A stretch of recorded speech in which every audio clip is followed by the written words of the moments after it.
Welcome back to Chasing News. I'm Bill Spadea. The freeze continues, but now snow could be on the way. As much of a foot could hit our area Wednesday night into Thursday. Meteorologist Dan Zarrow will have all the details. But first, I want to check in with Allison Gormley that has the story that rocked the Hasidic community, a gay mom and a custody fight. Allison, what do you got? A former Hasidic mother lost custody of her children for nearly 2 years after coming out as gay.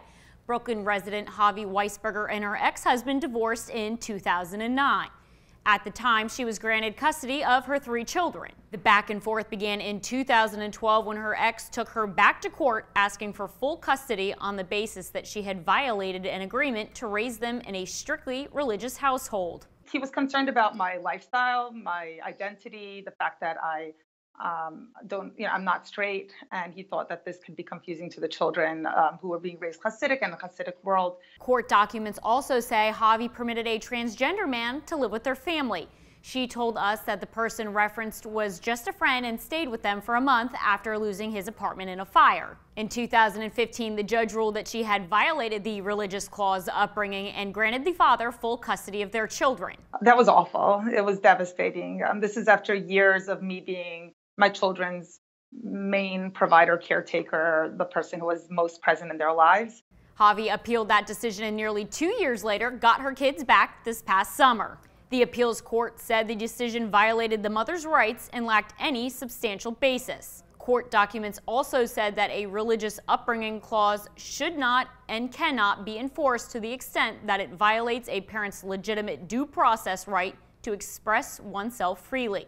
Javi said that she is mending the relationship with her family, who initially sided with her ex-husband. She also works for a nonprofit called Footsteps, who helps people leave the ultra-Orthodox Jewish community. I'm Allison Gormley reporting for Chasing News. Thank you, Allison. All right, let's bring back our A-plus panel. Peter Brown, Jeanette Hoffman, and Bob Bianchi are here. Jeanette, I want to start with you.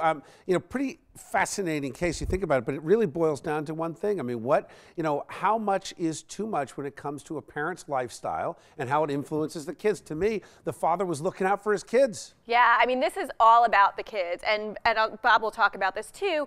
Family court judges, their responsibility is to look out for the children, not the parents. No one's trying to penalize this woman because she's a lesbian. They're looking at the kids and their lifestyle going forward and which custody arrangement would be better for the children's lifestyle. What do you think? I mean, is it okay in the Hasidic community? You've got a Hasidic father and a mother who agreed. Is it okay for the kids to be raised in a gay household? For me, that's not a decision that I can make. This is between two parents that need to make that decision. Just like me and my ex and partners that I'm with, is up to us. How are we going to raise our children? I think that's something that they need to discuss. Bob, what do you think? The agreement requires her to raise the kids Hasidic, and the court said if she doesn't raise the kids Hasidic, that's a different story. Can you do that as a gay woman who says, I don't believe in God? Listen, how do you do that? I could be a gay man and still be a Catholic. I could be a gay man and still have a child. 2 gay men can have a child and raise a child in the Catholic Church, and the Catholic Church will not deny that child's sacraments, will it?